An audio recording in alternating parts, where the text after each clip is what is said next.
Welcome back to Sports Day on 1590 KVGB and 95.5 FM. Mike Corson, today joined by some special athletes from the Great Bend High School cross-country team, still catching their breaths from yesterday's season opener at the Lake Barton course. We have senior Kaiden Esfeld, junior Addy Nicholson, and junior Eliana Beckam. We'll start with Kaiden here. He's the reigning third-place finisher in Class 5A last year. The kids who beat you last year had beat you last year. They're Division I runners. As the reigning third-place finisher, do you feel like you're a front runner this year? I'd have to say I'm probably definitely one of the ones up there. I know it'll be probably a good battle with some of the other guys up there with me, but I do consider myself one of the top ones to be up there with them. And then how is preparation for that in the off-season versus maybe you're a kid struggling to make varsity versus you could be the state champion if you work hard enough? Does that go into your preparation every day? Yeah, it really has. It's been, I know during the summer it was a lot of early morning practices, a lot of some really early morning ones, and a lot of changing up my diet and how I've been eating and kind of adjusting to all that. And I was going to ask about that. I think Lashley said, what do you do, 50 to 70 miles a week? Yeah, it's roughly about there. I think it's what we got to up by the end of the summer. And so at the season opener, you're sprinting down the stretch, you fall across the line. It always kills me that a kid can put that much effort out and then just crash on a dime. What is the training like? What's the percent or what's the pain level? Training-wise, it's not as horrible as what it seems like after we get done, but during it seems like a very painful thing and sometimes one of the worst things we're doing. But really, I've kind of gotten more used to the training style that Lashley has, and I've kind of adapted my body to be able to take it pretty well. And then speaking of, you said you set a course record in the season opener at Lake Barton, and you were ahead by quite a ways. Do you like the race like that where you're running against yourself, or is it harder to gauge when you're running against the Logan Seegers that you might have to work to stay up? I definitely have to say after last year, a lot of my races were like running with someone and then trying to take in that last 400, 800 meters. I would have to probably say I kind of enjoy those races more because it's a lot easier when you have someone to go back and forth with, pushing each other, compared to you're having to push yourself and stay mentally strong throughout the whole race. And then track season 2, you're an 800 runner. Is that just a byproduct of being able to run pretty fast at distance? I would probably say so, yeah. It just kind of shows the ability I have to do all sorts of different things, no matter what kind of distance there is. And then you're a senior, the lone senior here, Kaiden Esfeld, Great Bend High School. Any plans on what you're doing next year? I would really like to go to a college, probably going to do construction and science management. Not quite sure at which college I will go to, kind of waiting to hear back from a couple of different places and hoping I can get a decent scholarship to one of them and continue running. Excellent. We'll move on to junior Addy Nicholson here. She won the season opener yesterday at Lake Barton. I heard a crazy story about you today on the course. What was it? What are you running from?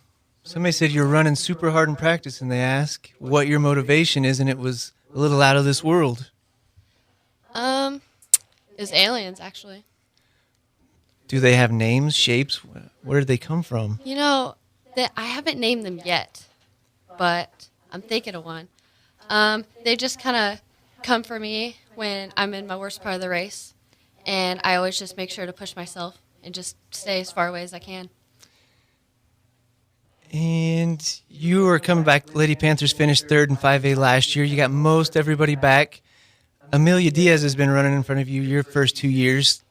Based on yesterday's results, you're the team leader now. How does that role change for you? It feels different because I've always had someone older than me to be there and push me. But now me and Eliana are the leaders, and we get to push our team together. So it's a different role. It's different mentally, and you just have to stay strong mentally for your team, or else everyone can crumble. And speaking of third-place finishers, I think the teams that beat you have some pretty good athletes back, but with the state champions gone, foreign exchange students gone, does that incentivize you guys to run even harder, knowing that you're actually, just like Kaiden here, in the mix for a title hunt? Yeah, I think that makes us work even harder. We've worked every day, and we've always reminded everyone in our team that we are working here for a state championship. and we just want it really bad. We were so close last year, and I think if we just work together as a team, we can actually achieve that goal. And then how big to have the teammates, you're battling for spots, kind of. Nobody cares if you're the first or second runner, but you could let a teammate down if you don't train hard for a couple weeks. How big a motivation is that just to not let down your teammates? I think it's a big one because it doesn't matter if you're the first, second, third, or fourth runner. It always matters if you're the fifth runner because you need to be as close to your other teammates as you can because that's really defines on how if you're going to win that meet or not. And then you missed the state medal by, as you like to remind me, less than half a second. Got to be some incentive there to just at least get that third of a second back for this year? Yeah, I think every workout that I do, I remind myself of that. And my coach, Lashley, as well, reminds me of it. So it's burned in my brain, and I want to come back, and I want to take revenge. Excellent. Do it. Eliana Beckam Jr. finished fourth yesterday at Lake Barton. My introduction to Eliana, I worked with her mom at the courthouse, but I watched you as a freshman in this home track meet, and you kind of face planted. But you did not cry. To me, that set the tone of who this girl was going to be for the next 4 years. What was going through your mind at the time?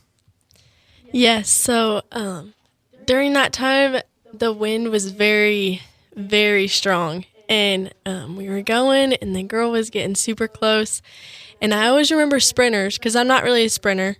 And so I always remember sprinters saying that they duck into the finish line. And so I tried doing that, and then I just kind of went crumbling down. I think it was the Dodge City girl who was pushing you. Yeah. And you both leaned and you kind of toppled. Yep. But I tell you, it was impressive. You were all scraped up, and you got up, and I think you asked if you won. You didn't care about the scrapes. Well, my coach was laughing too, and then I was just kind of in shock. And then when I saw him laughing, it made me laugh, and it was a funny moment.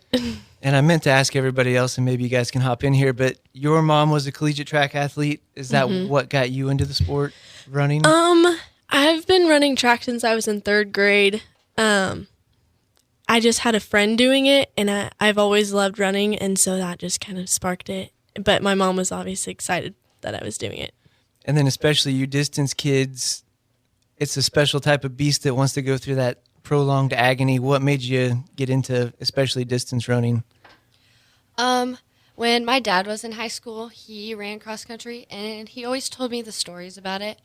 And then my oldest brother, Ryan, he joined cross country, and he had Lashley as a coach. So when I got up to middle school and I started running, I knew I wanted to be coached by him because I knew he was just so awesome. And I was just inspired by my dad and my brother, and I knew I wanted to be just like them. And Kaiden, how about you? Probably when my sister, back in middle school, she first decided to try it out. I don't think she really knew what it was at first, but she tried it, and then once I got up to my middle school, my mom decided to have me try it, and just been carrying on ever since then. That was McKenna? Yep. I do remember. I always forget that when I don't cover Great Bend, I forget some of the kids. And back to Eliana here. Young team this year, a lot of juniors and sophomores, even some freshmen competing for spots. So many ways to incentivize yourself, but how big is that just to keep a varsity spot, knowing that you're going to have to run hard for the next 2 years just to beat out some of your younger teammates? Well, I think it's honestly just amazing that we all are so close together, and we do have to fight for that spot. It shows how tough our team is, and I don't know. It's hard, but it's also very rewarding because in the end, you're constantly fighting, and that helps you in your meets. It helps you just go further in those races. And then you're kind of the odd duck here. Like we mentioned, you ran the 400 last year. I'm not sure how much you're still doing that, but that shows some speed. So to me, the speed is a long distance. How does that translate to a cross-country runner for you? It's definitely a lot harder. Like yesterday, during the meet, I got to the mile mark, and I felt so strong, and then it's kind of a lot harder the last 2 miles. And so that's always been a struggle for me. But and then Great Bend did not go to Olathe North Twilight meet last year.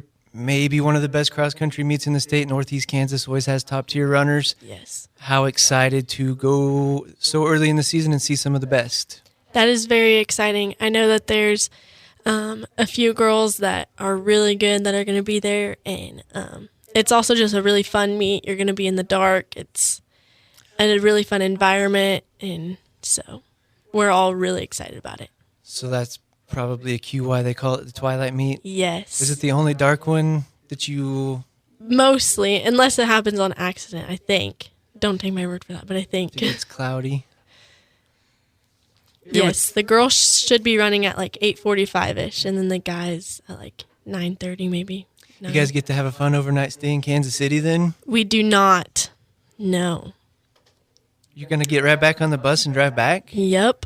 Who do we have to talk to about that? Lashley.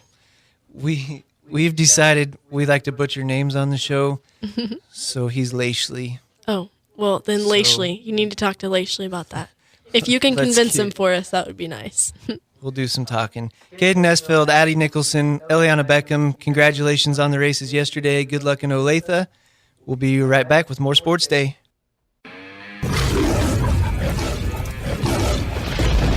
Sports Day presents On the Prowl with Mike Corson, an inside look at all the sports taking place at Great Bend High School. Welcome back to Sports Day, 1590 KVGB, 95.5 FM. Mike Corson here. Today we're joined once again by Great Bend High School varsity tennis coach Zach Bartel. Zach, how you doing? Hey, Mike. Doing well. Good to talk to you again.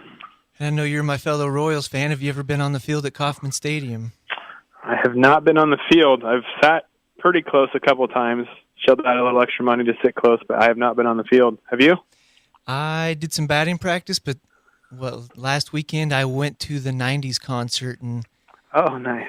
for extra $25 you got to go on the field. And so batting practice, it was daytime, nobody's there. To go under the lights and be on the infield with the crowd makes you want to be a major leaguer. Yeah, did they advertise that, or do you have a special in on that deal? They advertised it quite a bit, and Oh, cool. you got Maybe the I missed that. game ticket. You got to see Vanilla Ice, but for an extra $25 you could go on the field. So Wow. worth I the would have done money. that. Absolutely. So Yeah. you guys you've got a tennis meet under your belt. Finished third place at Lions in your opener last Thursday. Everything kind of go as you expected there? Or anybody play better? It was a nice result overall. Didn't have anyone playing for first, so we had two pools, and they kind of did a cross-pool match, so we didn't have anyone playing for first and second, unfortunately, but everyone on our lineup was playing for third and fourth, so that's good. We got three third-place finishers and one fourth, so it's a nice improvement from last year. The girls were pretty happy with their performance, and I was pleased too. So good start to the year. And then most sports you can look at film, like soccer, football, volleyball, even you can look at stats, or you can look at film and kind of have an idea who you're playing against, how to prepare for it. What does a tennis coach do to prepare for maybe the top tier kids? Yeah, well, I'm sure it depends some on the coaches. There's not film that I know of. I don't think most people film their tennis meets or tennis matches. Really, most of it goes based on what you remember from last year and who you expect to be playing this year. So you kind of keep track of who the seniors are on given teams, and you expect them back, and sometimes they don't come back, and sometimes they bring up a new person too that we're not familiar with. So that kind of improves as you go throughout the season. You see teams multiple times, and you kind of know, okay, we know they have this lineup, and we can kind of prepare for it that way. Although, honestly, it doesn't really affect us a whole lot, like what positions our girls play. We're going to put them where we think they'll be the most successful, and some positions are harder some years than others, and sometimes that switches off too. And we're joined by Great Bend High School varsity tennis coach Zach Bartel. And you guys have a busy week coming up next week. Yes. You've got your home meets on Tuesday and your big tournament on Saturday. How about the competition coming in?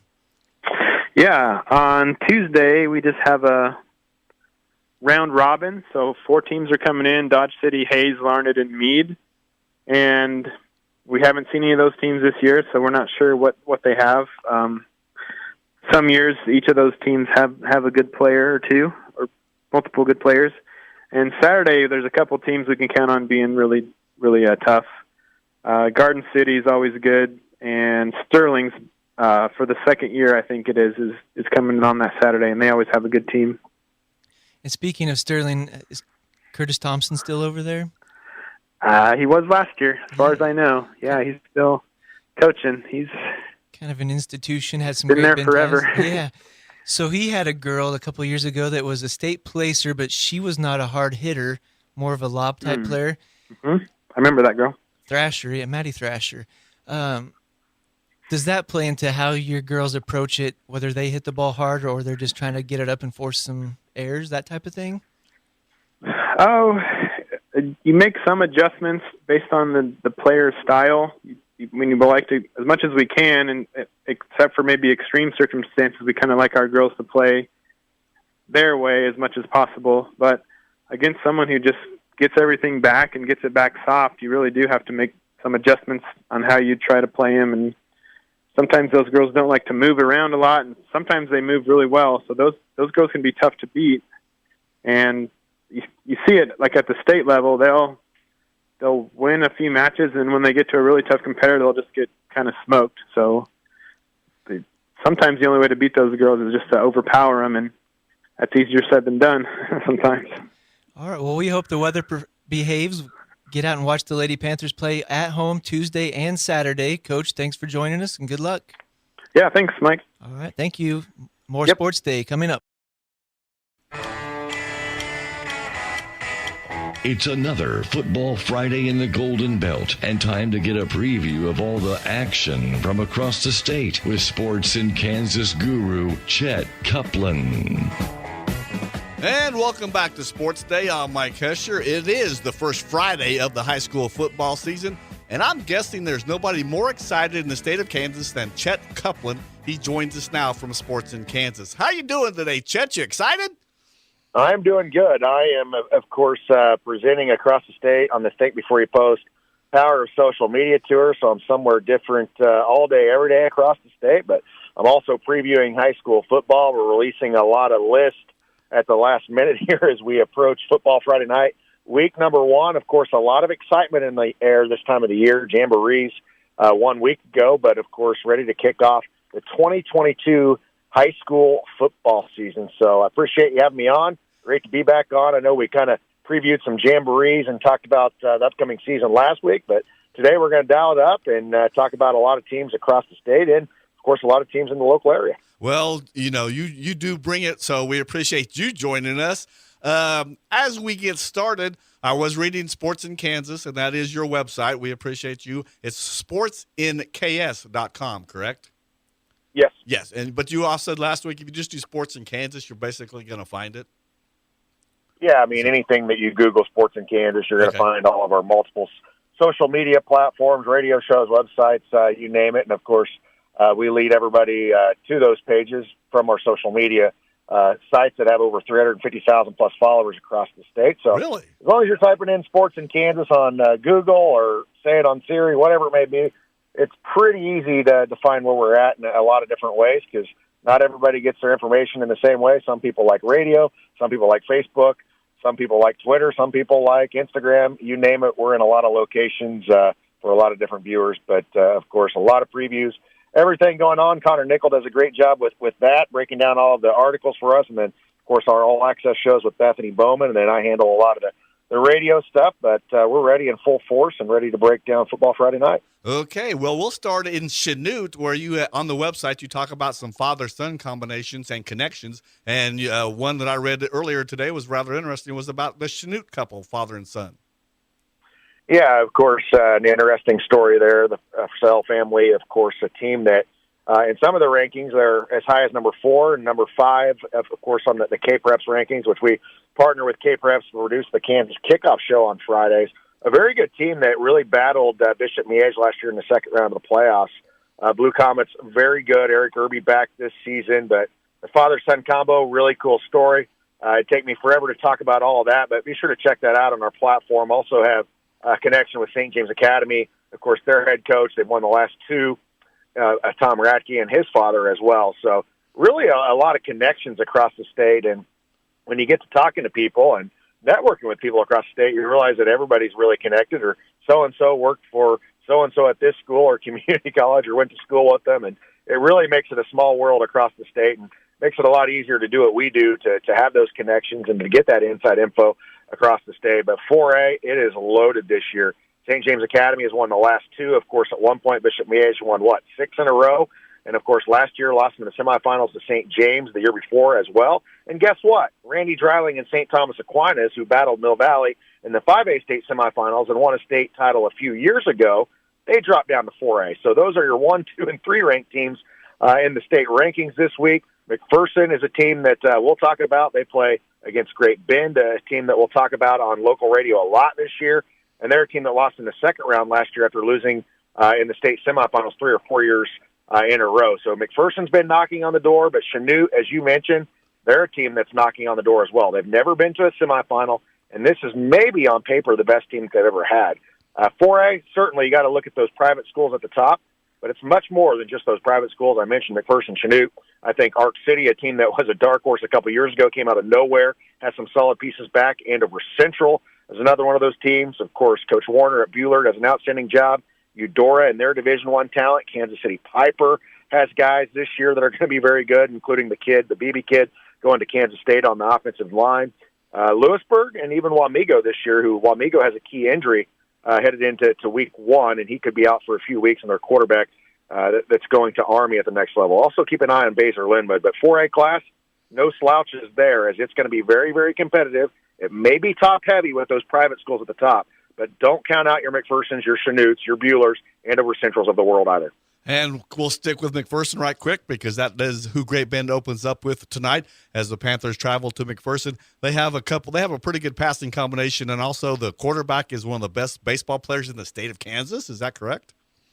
Yeah, Hunter Albert, the 4A Sports in Kansas Baseball Player of the Year 1 year ago. Not 1 year ago, last May to be exact. A very good player. I believe his dad actually played in the Detroit Tigers organization, a Canton Galva alum, or at least relation. I was told that it was his father, Aaron Albert. I'll have to check on that for sure. So nobody quote me on that. I'll have to check in for sure. But he is the bullpup starting quarterback, returns after passing for over 1,400 yards last year, 12 touchdowns, just 5 interceptions.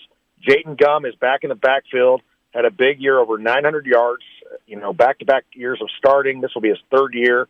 They have a lot of weapons. Samuel Becker is a very good tight end, defensive end type as well. And Coach Pav has been knocking on the door to get this team into a state final. 3 or 4 years in a row, they fell just short. A couple of those years upset. Last year beat by a very good Mulvane team that was led by a Division I talented athlete that's now at KU and the Ellis kid. So on the west side of the state, very, very competitive. So Great Bend certainly has their hands full against Mac, McPherson. Very good football going on there really over the last 10, 12 years. I know it's always been known as one of the basketball capitals of Kansas, and it should be. They had, I believe, the first Olympic champions there way, way back. But now, of course, McPherson making a name in football for itself, whether it's been in 4A or 5A and other sports.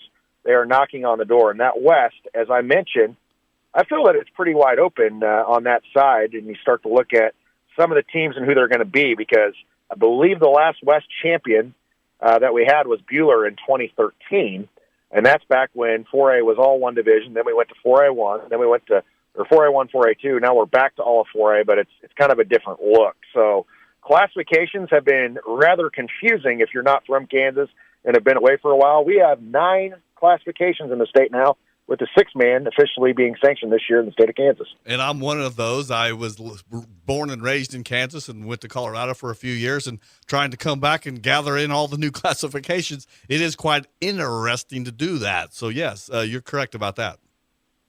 Yeah, it's nice to see these schools, though, whether it's 6-man football or 6A. And I understand that certainly you don't have depth at some of the smaller schools, but football is football. No matter if you have 6, no matter if you have 11 out on the field, 8, whatever it is, there's players at all levels.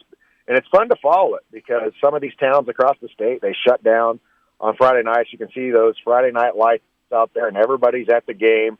Very, very some of these small towns across the state, and it happens in the bigger towns as well. But certainly going to be a new look this year as well. We've been covering 6-man for a while, but before it was just kind of Western Kansas teams. And, of course, now I believe there's at least 24 teams, I believe, in that class in order to be sanctioned. In the past, just below 20. So definitely going to be a new look. I have not attended a six-man game in person yet. However, I've been to multiple eight-man games over the years. I had never been to an eight-man game prior to starting my company 11 years ago, and now I'm very familiar with the game, and I've watched a little six-man on film, things like that, and looks a little bit different, but they're still athletes at that level. Tacoma, the six-man state champion last year, even though it wasn't sanctioned, and it is cool to see teams still being represented, no matter what the school size is. We even have co-ops that are eight-man teams. A co-op, of course, are two schools that play together, whether it's a new name or they hyphenate their name, whatever it may be, just to have a team across the state. So always cool, no matter if it's big schools or small schools. We're talking to Chet Kuplan on Sports Day this Friday, and he is the founder of Sports in Kansas, sportsinkansas.com, if you want to go find out any information about what's happening across the state of Kansas, as well as far as high school football, which starts tonight. What game are you looking forward to tonight, Chet? Man, there are so many games across the state of Kansas. I mean, there are some big high-level games. I really look St. James Academy, defending state champion in 4A. They've won back-to-back. They take on Blue Valley Northwest in week number 1. That's a 4A versus 6A EKL. It is so loaded. I really have, I'm circling that one. That is a big-time game there. I also look at Southeast of Saline, who drops down to 2A, of course, out of the Salina area. And they take on Rock Creek, who is a top 5 team in Class 3A. The passing attack of Rock Creek is outstanding. Of course, the Gibhart brothers are back for Southeast of Saline, and they have some speed as well. And if Andel doesn't exist, Southeast of Saline is the 3A state champion last year, but moves down to Class 2A this year as well. Also look for Rossville and St. Mary's. St. Mary's is the number 1 team in 1A this year. They dropped down from 2A to 1A. We just profiled them on our page. Bethany Bowman visited their campus yesterday to talk to them.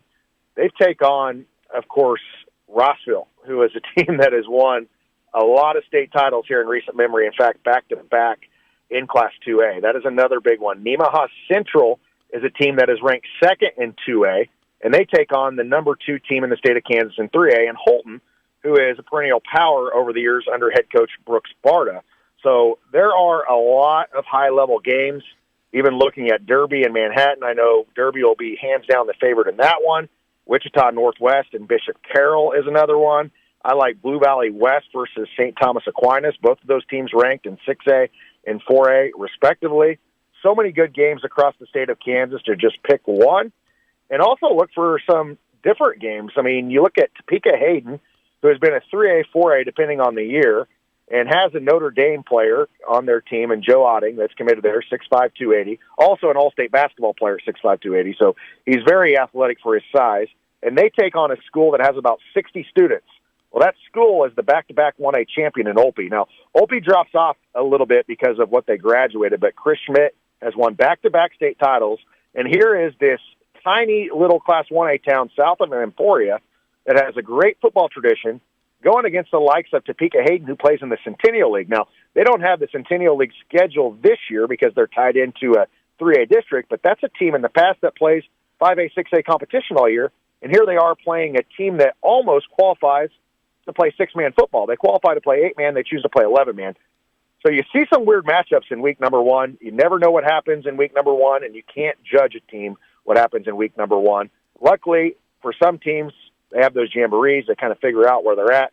Hopefully no significant injuries happened 1 week ago. You kind of know what you have, but I don't ever judge a team off of week number 1 because a lot can happen, and it doesn't really matter what happens in week 1. Sure, it matters maybe for your league titles, rankings, things like that. But really all that matters is you get in that bracket at the end of the year, whether it's 4, 5, 6A, which all teams make it, or 1 and 2, 3A, 8-man 1, 8-man 2, and 6-man, that you got to make it out by a district by being one of those top teams. So certainly looking for week number 1 and some of those outstanding games that I mentioned. And I'm going to ask you a little personal question. My daughter has moved to the Wellsville area in the past 3 or 4 years, and I read there's a good running back in Wellsville. Is that correct?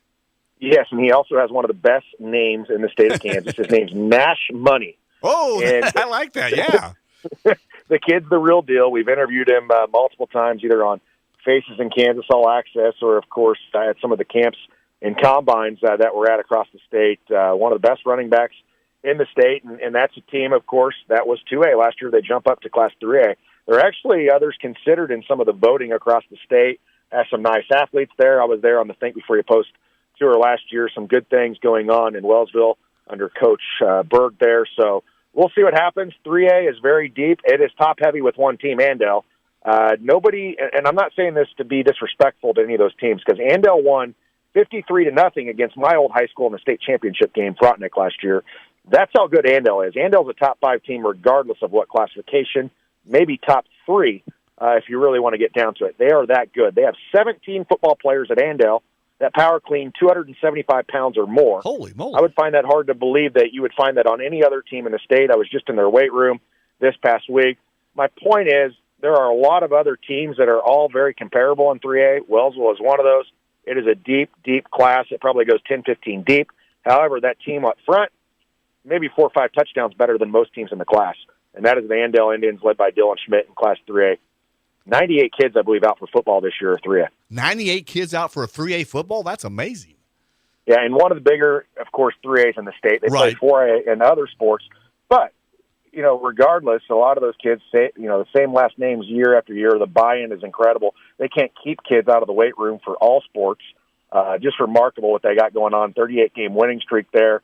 And see firsthand how they run in the program there. I was just there last week, earlier this week, I should say. Some great things going on there, and it'll be interesting to see where they're at. I say that, and they'll probably get knocked off or something this year, but I doubt it. I mean, they are so good. If I had to, people have asked me, if you had to pick one team that you could guarantee a state championship this year, regardless, I'm going with Andale. Really? I think it's that team. If somebody asked me, well, who's the second team that will do that? I'm going to go with Mill Valley in Class 5A. Now, if you would have asked me this last year, I would have said Andale and then Derby. However, I would have been completely wrong on Derby because everybody had Derby winning it hands down last year, the best offensive line they ever had. And anybody that watched the state championship game against Blue Valley Northwest was shocked last year because Blue Valley Northwest did whatever they wanted to do to Derby, and I've never seen Derby handled like that. That was very impressive. So as they're an eye-opening team that's going to come out of nowhere, I think oftentimes media members, much like myself, we see a team last year, and we're kind of judging them off last year and what they returned. But what we don't realize, kids get a lot better in 1 year. Kids hit a growth spurt. Kids get bigger, faster, stronger. A lot of things can happen in 1 year with high school kids. You may be a 5'7" kid 1 year. Next year you show up, you're 6'1". You just never know what happens. It's hard to label and judge high school kids that get that first opportunity or first crack to start in high school. Talking to the Kansas guru of high school football, Chet Kuplan, and to wrap things up this afternoon, Chet, any final thoughts? Other than I'm to go ready out and enjoy for football Friday night. Just really, really excited. It's like Christmas for me, and so excited. I appreciate you guys having me on each and every week. Be sure to check out all of our Sports in Kansas platforms powered by Mammoth Sports Construction, Lotco, Next Tech Wireless, and Jocksnitch. A lot of cool things going on all of our social media feeds. And if you're a radio guy like yourself wanting to keep up with scores across the state, be sure to dial into @ScoresInKansas on Twitter, live as they happen across the state. But we sure do appreciate all your hard work in Great Bend and wishing all of the, of course, teams and parents and fans and student athletes best of luck in 2022. Well, Chet, we appreciate the visitation, and we'll talk to you next week. Awesome, man. Appreciate it. All right. Chet Kuplan from Sports in Kansas as he wraps up and refreshes everybody on what's going to happen around the state of Kansas tonight. You're listening to Sports Day.